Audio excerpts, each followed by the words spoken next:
the council made some decisions to reduce these items, and it appears as though the council is making a cut. And that is not necessarily a fair way to portray it. Well, folks, right there, you're hearing from Seattle City Council Central staffer Greg Doss talking about a reduction in the proposed budget for the Seattle Police Department. When do we call a cut a cut? It's a question we're going to wrestle with this week as we get near the finish line for the city budget process. We're going to break that down. We're going to talk about a defamation case against Councilmember Shama Sawant and plenty more right here on Seattle News, Views, and Brews, your coffee break political podcast. I'm Brian Callanan. I'm a host on Seattle Channel, and the views here represent myself, not the channel here. And I bring in Kevin Schofield of Seattle City Council Insight. Question here for you, Kevin.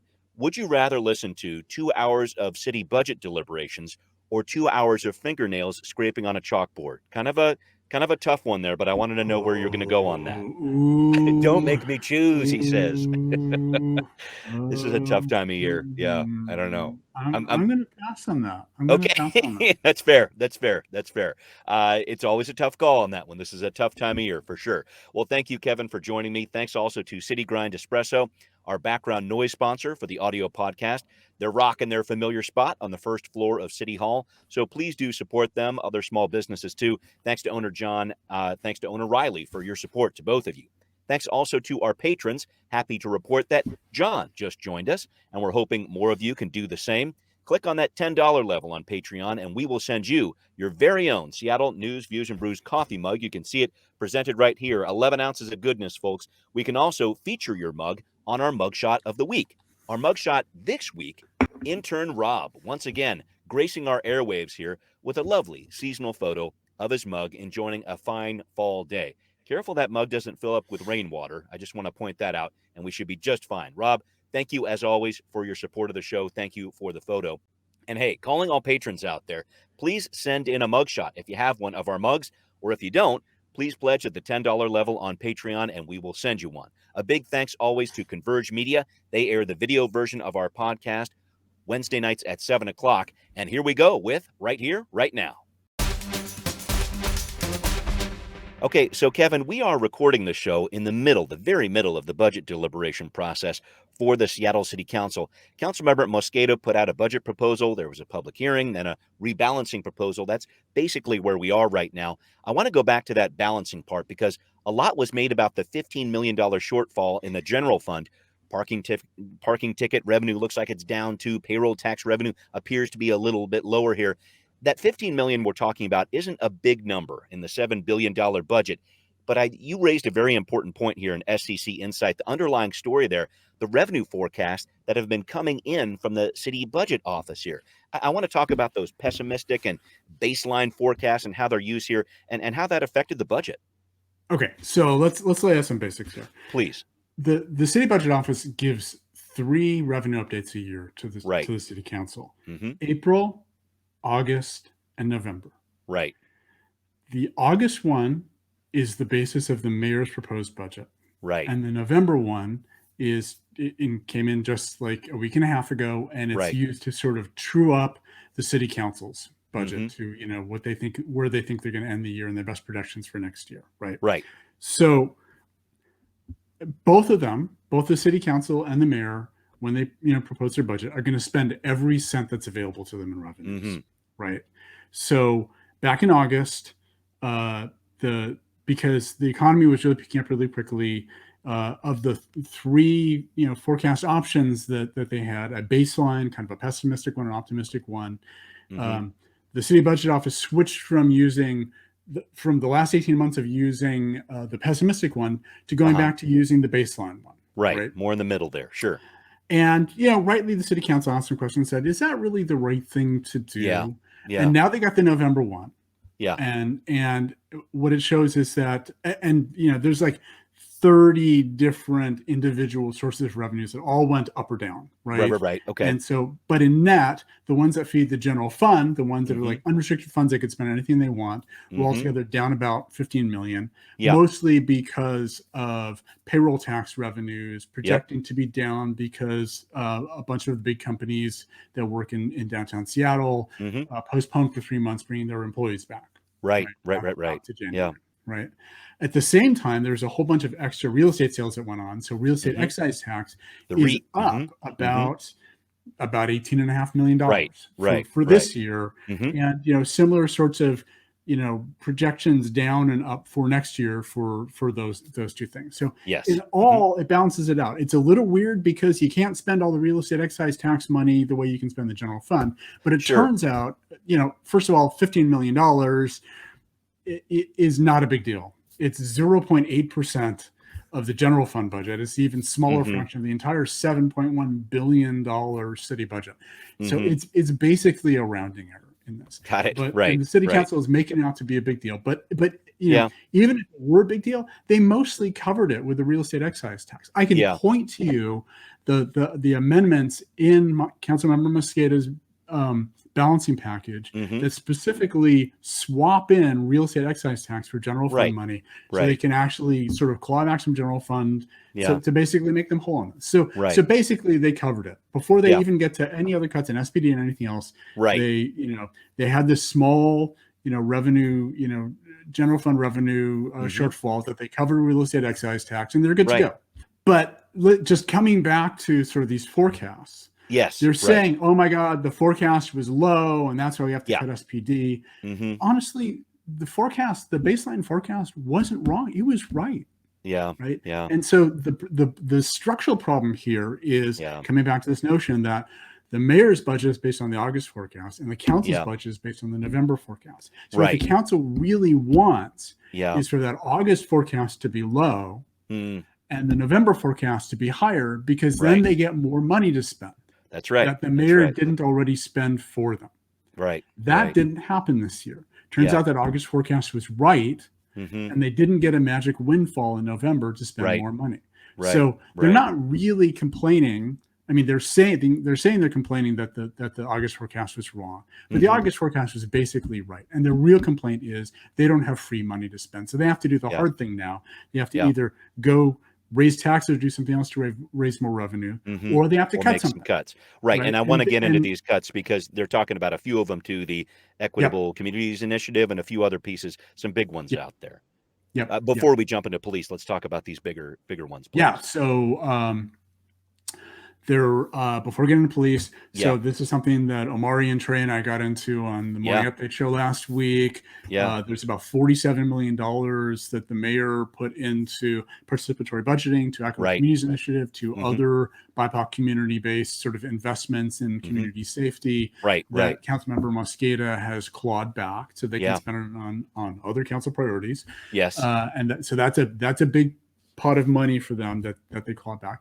They've Sure. taken a lot of, just in terms of the spending side, they've taken a lot of the council members' requests, and they're just peanut buttering small amounts of money. And yeah, I kind of think Yeah. of this as giving out those fun-sized candies Yeah. on Right. Halloween, Mhm. right? It's like They're so everybody gets a small. Right. little taste, but Right. Right. nobody ever leaves satisfied. with Yeah. this. Yeah. So That's a budget they process took for you. they covered a lot of council members' earmarks, but for many of them, they Yeah. got sort of pennies on the dollar of what they were asking for Yeah. originally. Yeah. Right. Not a good Put a trick or bunch of money treat in mental session. health Sure. services. Yeah. Same thing. A lot of mental health services. Mhm. Yeah. It's a lot less money than they initially, Mhm. envisioned. LEAD, they wanted to scale up the LEAD program to citywide. They're not Yeah. doing that. They're basically just sustaining the 2021 Right. budget in next year. Yep. Tiny home villages, they Mhm. want to do a big expansion. They're not doing that. A whole bunch Right. of big requests from the Regional Homeless Authority. They're Right, getting which- pennies yeah, on the the- dollar for a bunch of that. Right. Yeah. So before we even get to police, Yeah. sort of all that. They Yeah. had small amounts of money spread really thin across a bunch of different things. Well, let's move on to police then, Kevin, and talking about Okay. this. So the council is proposing about a $10 million cut to what police are asking for. SPD was looking for $17 million. The council's allowing for about a $7 million increase. So the council is trying to stress this is not a cut to the SPD's budget compared to 2021. It's an increase. but I know you have raised some concerns about this. Kevin, break it down, please. Okay, so I mean, the starting for all this is that just as a baseline where they start every year in terms of the number of employees that the department has, because almost all of their budget goes into paying employees. Right. Comparing 2022 to 2021, just in starting point, it looked like they'd have about $19 million of salary savings from that. And SPD has proposed, along with the mayor, for how they thought all that money should be spent. And they proposed about $18 million of that money to spend. Some of it goes into overtime because, just because they have fewer officers doesn't mean there's less work for them to do. Right. That's right. part of it. They've got some technology investments that they want to make.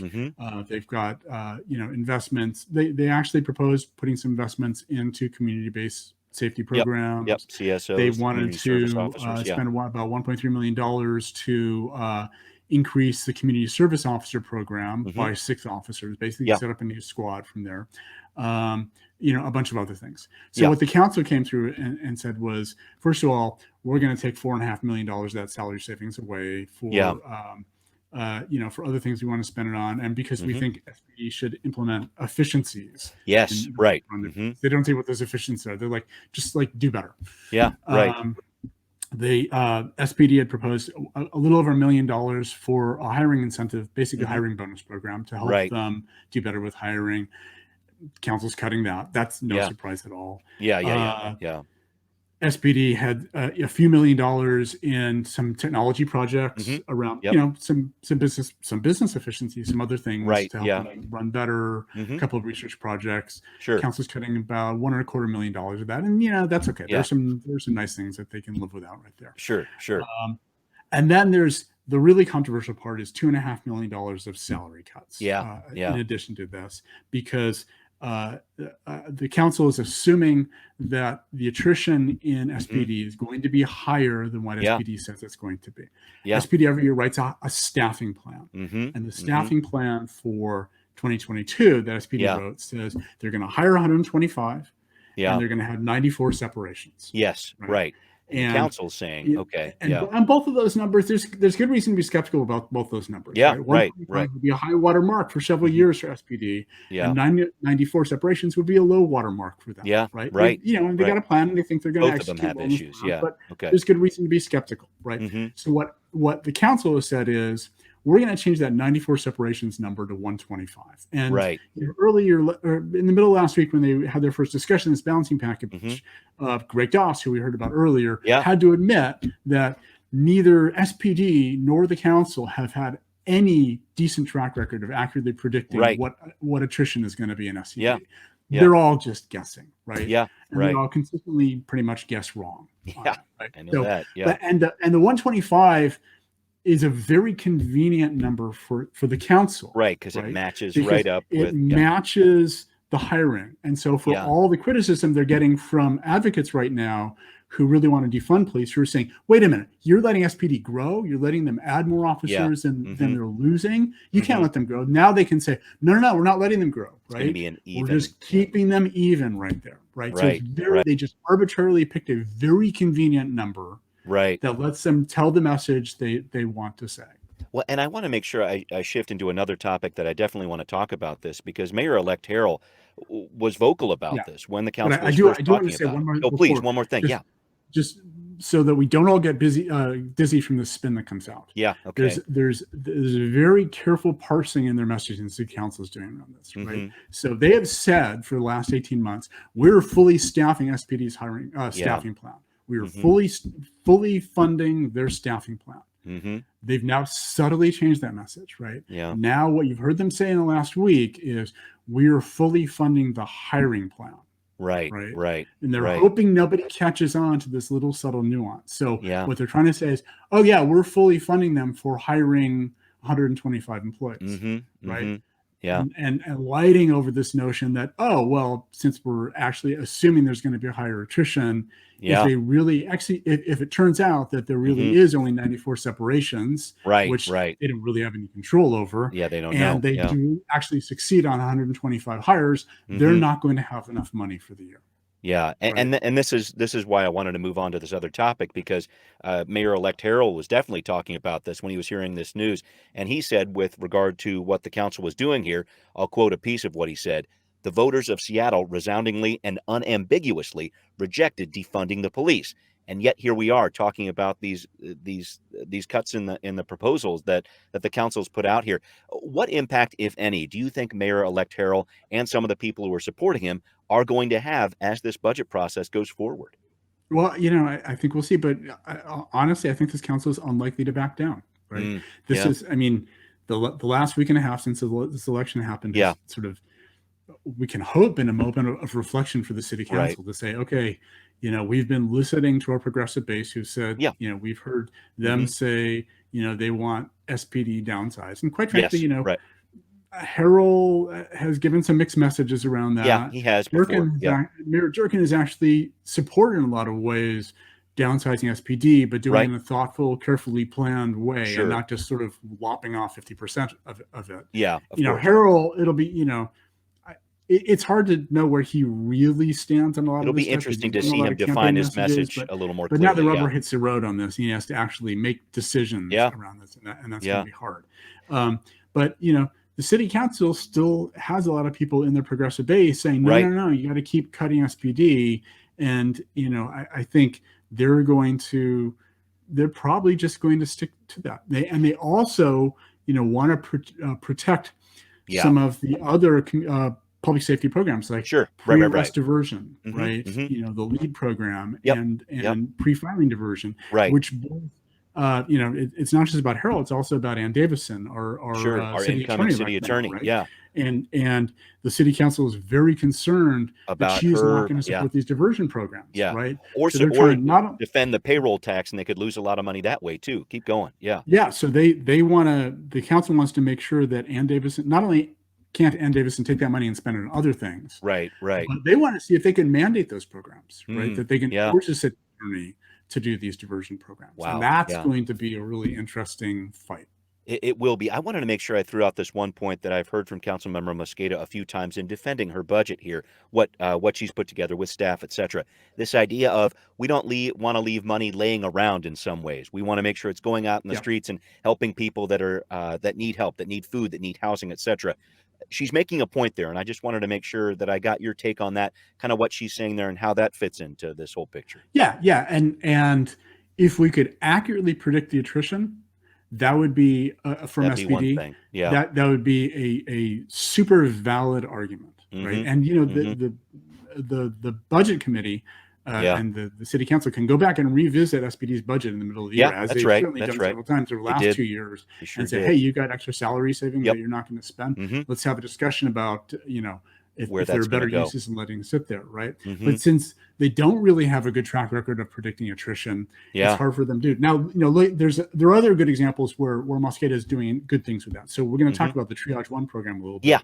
Right. Yeah. But the Triage 1 program, which is still in the budget, is going to take several months to spin up. Right. That's right. But the mayor's budget actually put in a year's worth of salary for those folks. So they're saying because most of them aren't going to get hired until mid-year, they don't need a year's worth of salary. So if you budget for a year's worth, there's going to be a bunch of money just sitting on the table they're not getting spent. So that's a great opportunity for Councilmember Mosqueda and the staff to identify that and really sort of trim that back down to the amount of money that they really need with the plan that they have in hand for that. You got it. All right, we are going to come back to that Triage 1 point. But up next, an unauthorized encampment was cleared at First and Yesler, and there was much rejoicing. So what happened, and how can this process be replicated in other parts of the city? We're going to break it down on Now Hear This. Okay, so last week, Councilmember Andrew Lewis from District 7 held a press conference at First and Yesler, the old pergola there, right on the outside of Pioneer Square. He was celebrating the clearing of an encampment that had been there for several months. He congratulated a team from Just Care, which helped dozens of people who are homeless accept offers of shelter, and then said, this is something that can happen in public areas citywide. And to center that if we're resourceful enough, we can deliver those services and we can continue to replicate the type of outreach we did here in every neighborhood in the city of Seattle. All right, so Kevin, Councilmember Lewis has held these kinds of press conferences before. Had one back in June along a section of 3rd Avenue downtown, again, talking about Just Care. And I want to be honest, Just Care is doing some great work in our community, getting some seed funding from King County in 2020. This is the group that really is getting a lot of people to agree to go into shelter with some good success. And I don't want to get too jaded about this, but why now with this press conference? A response to election results, or what did you see out of this? Well, there's certainly across the city an enormous amount of frustration about the increase in homeless encampments and the public safety and the public health issues that come along with those, hand in hand. And the city council and the mayor and everybody else in city government are certainly feeling the pressure around that. What's happening at this very moment is between now and the end of the year, a whole bunch of new shelter beds are opening up, right? And because our pipeline has been stuck. Our affordable housing and other permanent supportive housing and treatment programs have all been full, which means that the people that we want to move out of emergency shelters into those programs have nowhere to go. So our shelters have all been full, which means that the people on the street that we want to move into shelters, there's no space in the shelters. So everybody is stuck in place. But new shelter opening up, at least in the short term, means that there's a set of resources available to move some people off the street. And so, Just Care, we certainly Pioneer Square has been overflowing over the last month or so with this enormous encampment that sort of dozens of tents, dozens and dozens of tents. And again, the public safety and public health issues that go along with that. Absolutely. So Just Care came in, used a bunch of the new shelter facilities that are available, and voluntarily got every single member of that encampment off the street and into shelters so that they can then just clean it up and that is a great success. It's a wonderful, wonderful success. Right. And I'm hearing about with a comma here. Keep going. The problem is, we don't have unlimited shelter space. Right. They open up this new one, but the budget plan for next year has almost no additional emergency shelter space coming up, which means by January, February, maybe sooner, all this new shelter space that opened up is going to be full. There's still no place to move people from shelter to affordable housing, permanent supportive housing, or other more permanent solutions. Sure. So we're going to be back to exactly where we were 2 weeks ago, and not have any place to move people off the streets and into shelter. Yeah, right? and the King County Regional Homelessness Authority is going to be starting up in January, too. That adds a piece to the puzzle here. I hear what you're saying. The room just isn't there when it comes to shelter beds for these people. Right. So this is a great success, and it shows that we can really have a compassionate approach to this. But if Councilmember Lewis is telling people that we can scale this up citywide, he's not telling the whole truth, because we have 5,000 people living in the streets in Seattle, and they're opening up a few hundred emergency shelter beds between now and the end of the year, and almost nothing next year in the current plan. Really thought that what Councilmember Lewis was saying is, if the political will is there, then we could expand this across the city. I mean, that felt like the caveat beneath all of what he was saying. Yeah, and if the political will and the money is there. So the council is not funding that 150-bed high acuity shelter. They're not giving them. Right. Yeah, it's not getting funded. Yeah. Right. Yeah. And there, and granted, as we talked about earlier, there's hard decisions that the city council has to make about how to spend the limited resources that this the limited resources the city council has that the mayor hadn't spent, or go in and make cuts in different things, right?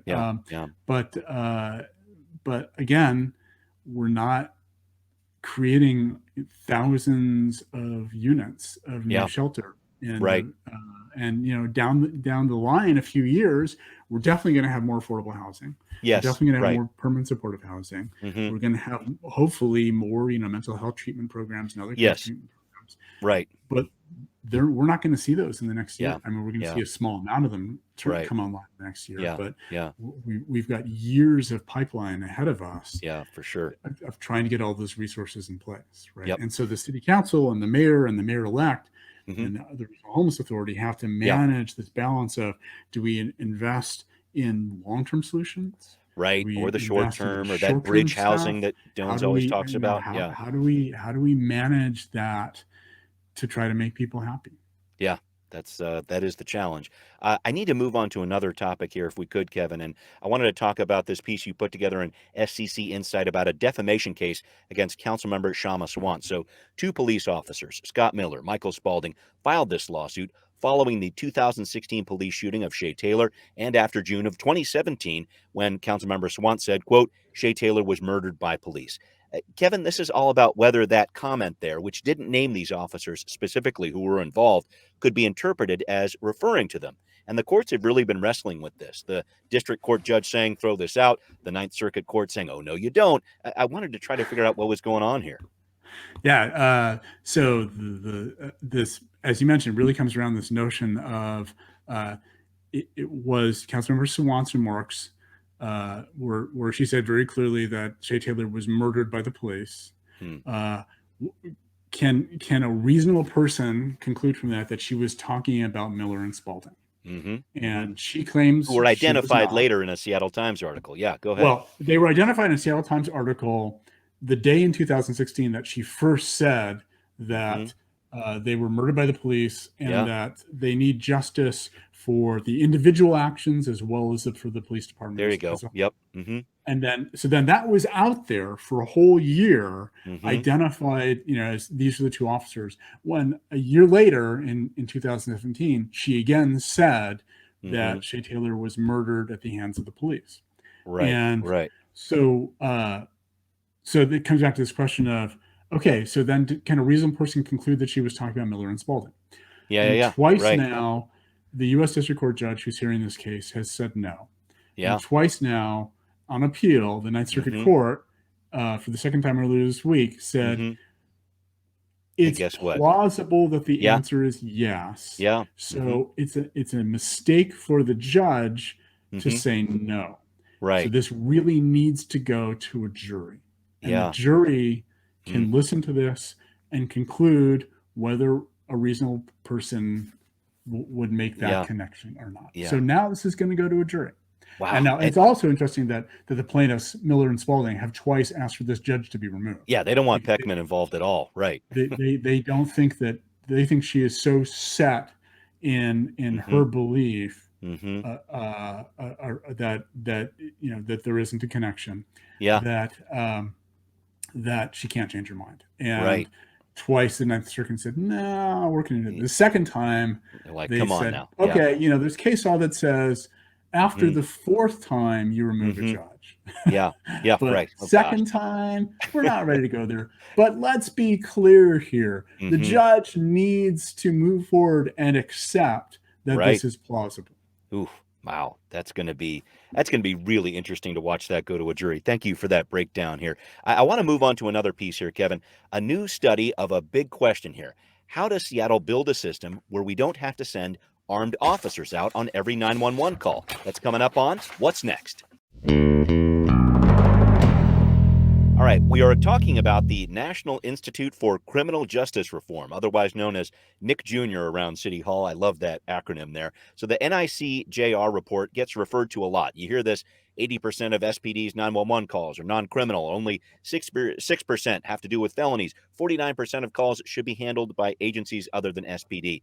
Kevin, I thought you did a really great breakdown on this Nick Jr. Piece on SCC Insight. You've been working on this a while. This report has been out there for a few months.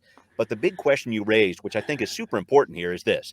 City Council, looks like the data's there to shift resources towards more community-based resources. Totally get it. But how are the 911 dispatchers supposed to know when they get a call, okay, this isn't going to be a situation where we need armed officers? This is a really interesting guessing game here, and I think that's at the root of this report.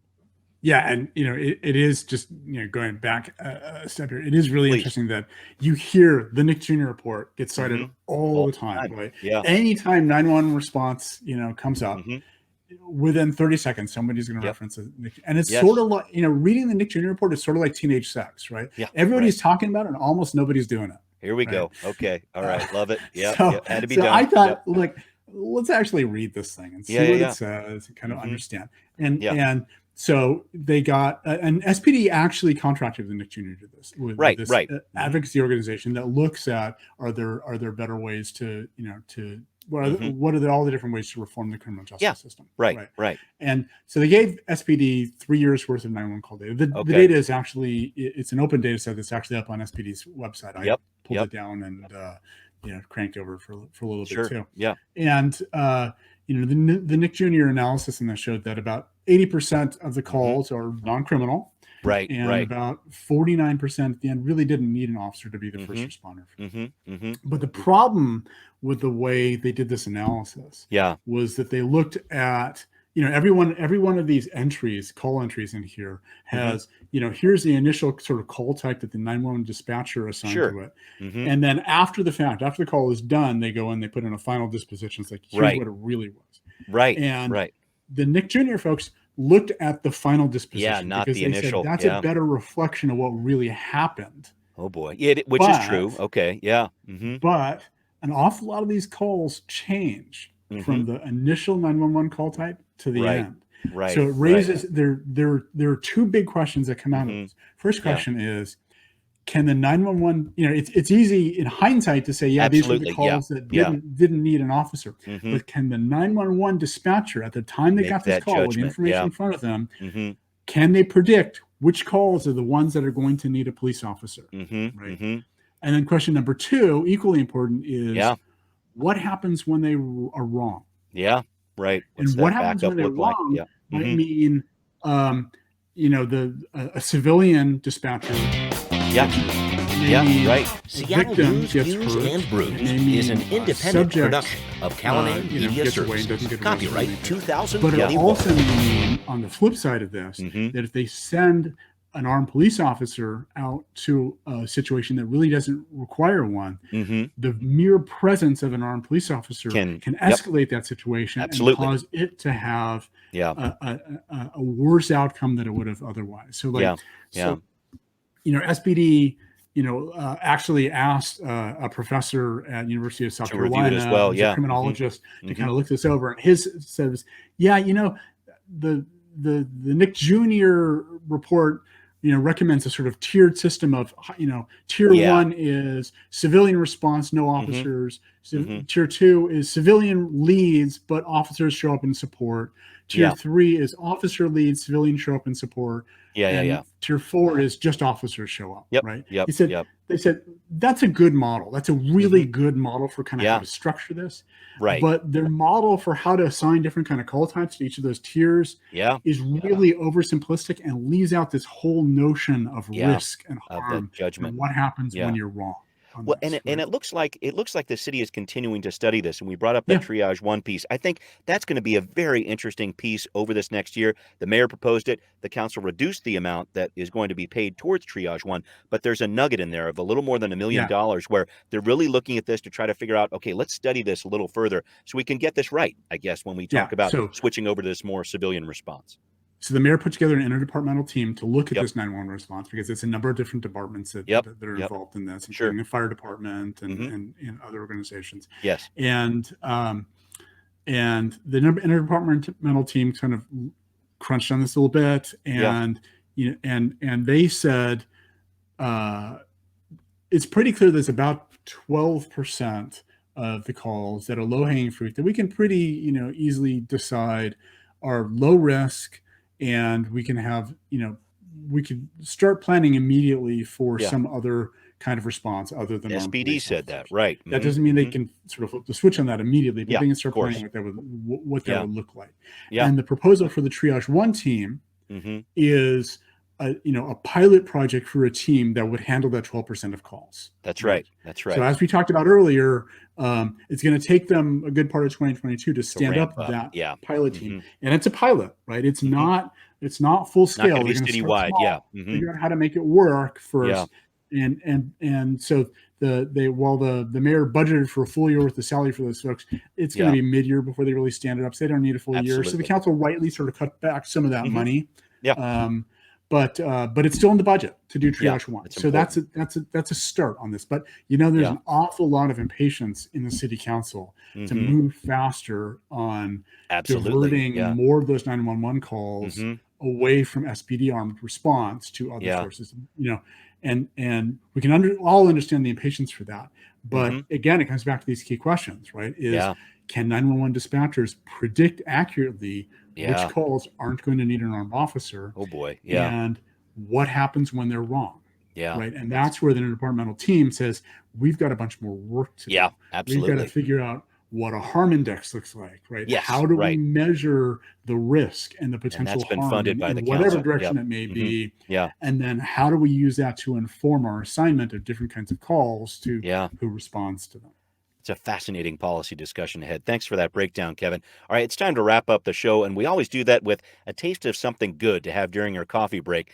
And Kevin, a different kind of baking in our house this week. I'm going to put up the photo right here.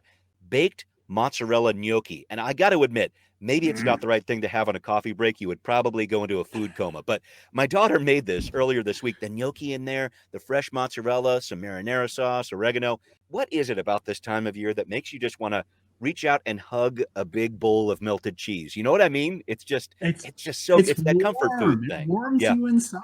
Yes, right? it does. It's like, Yes. warm food. I want the warm food. Get And then I'm in my gonna belly. go into the food coma, and I'm gonna like take that blanket and curl up on the couch and just take a nap. That's definitely. That's as Pacific Northwest as it gets. That and That's right. maybe a big bowl of salmon chowder. There you go. That sounds good too. So baked gnocchi, I definitely highly recommend on that one. Chowder sounds great too. Thank you as always, Kevin, for joining me here. Thanks also to our patrons. Thanks to everybody listening out there. It's Seattle News, Views, and Brews, where you can always find out what's brewing in local politics. Subscribe on iTunes, Spotify, wherever you might listen. And again, please do support our show on Patreon. Always appreciate it. Finally, thanks to Converge Media for helping us out too. They have the video podcast there, so check that out. And we will see you all much later. Seattle News, Views, and Brews is an independent production of Callanan Media Services. Copyright 2021.